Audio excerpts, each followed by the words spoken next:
Thanks for being here today, Philipp. Yeah. Thanks for having me. Yeah, incredible. So cozy. It is, isn't it? Yeah. Beautiful. So anyway, we wanted to get into it here with you. As far as, I guess, why should Hyperliquid, based apps prioritize having Li.Fi right out of the gate? Yes, I think the biggest challenge for anyone is to figure out distribution on day one, right? And distribution essentially comes from everywhere. Users are fragmented across dozens of chains. And the worst thing about it, you can't build one fixed lane. This is constantly changing.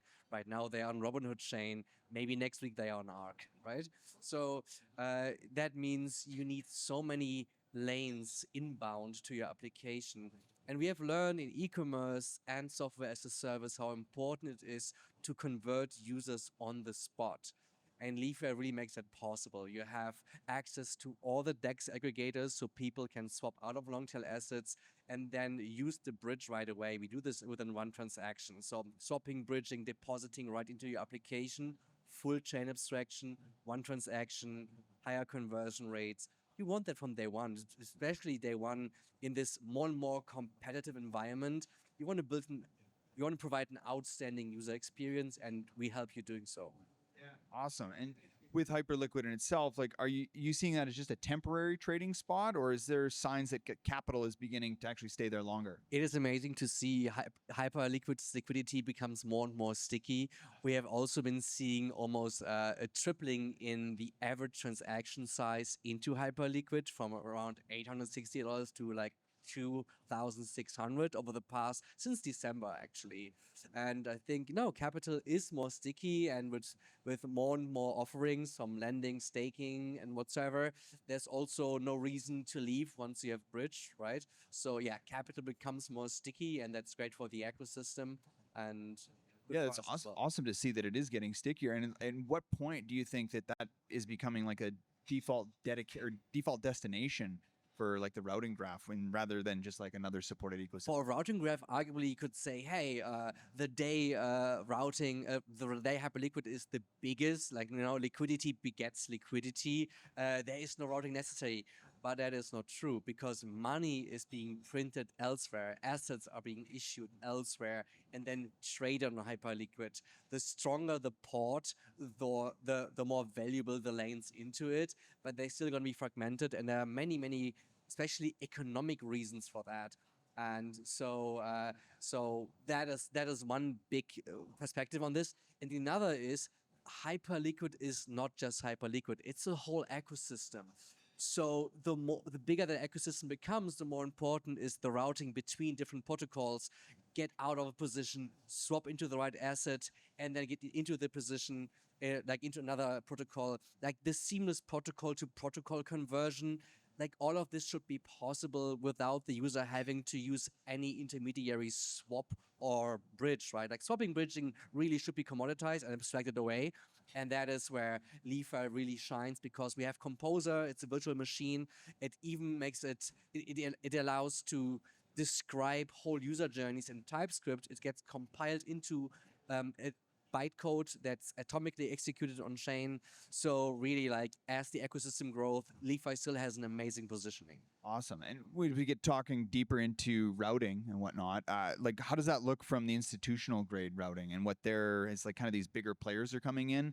How are we seeing them participate within? There's a whole paradigm shift, right? Aggregation was like, all right, I want to have best route coverage and I want to have best price execution.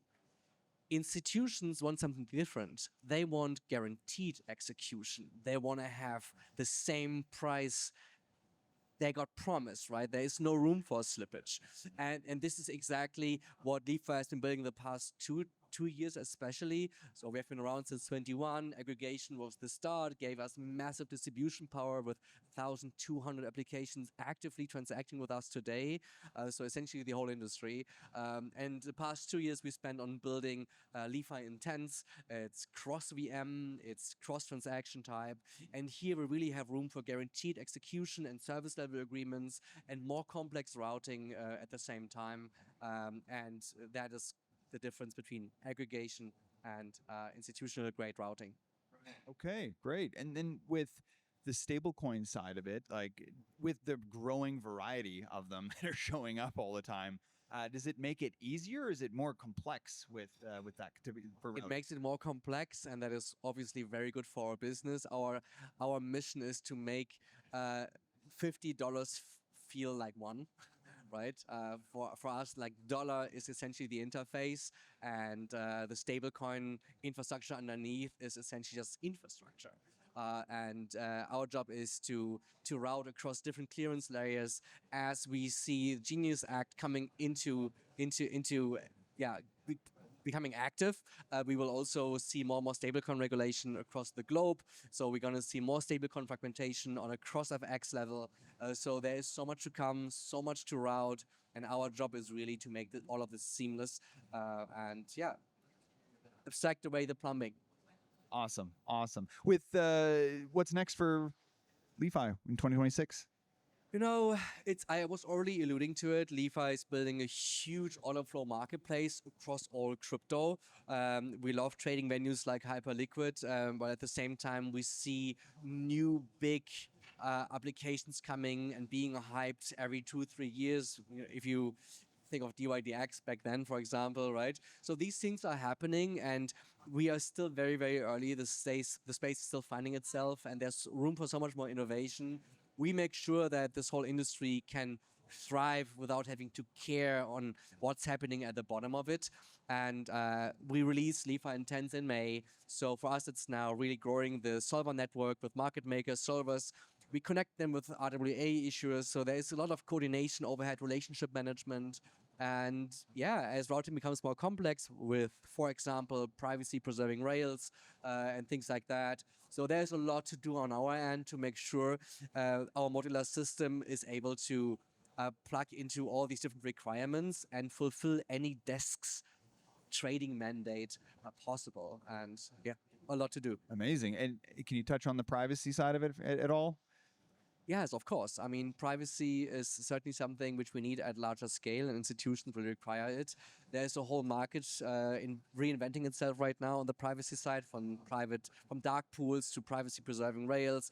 Some things are tricking with centralized exchanges. Some things are actually like cryptographically private, but then there's a cost overhead. So we are looking at the whole market. We aggregate the strongest players down the line, and yeah, we're gonna make all of this comparable and educate the industry. It was kind of our go-to market a few years ago. There were so many bridges coming up, and our job is to cluster these different types of solutions, grade them, provide transparency, implement them for early adopters, and as also this part of the industry matures, Li.Fi will have settled with the best solutions possible for any type of trade, depending on trade size, use case, and mandate. Awesome. Well, thank you so much for being on here today, and great to get a little bit deeper. Thank you for having me. It was a great conversation. Awesome. Hyperliquid. Hyperliquid.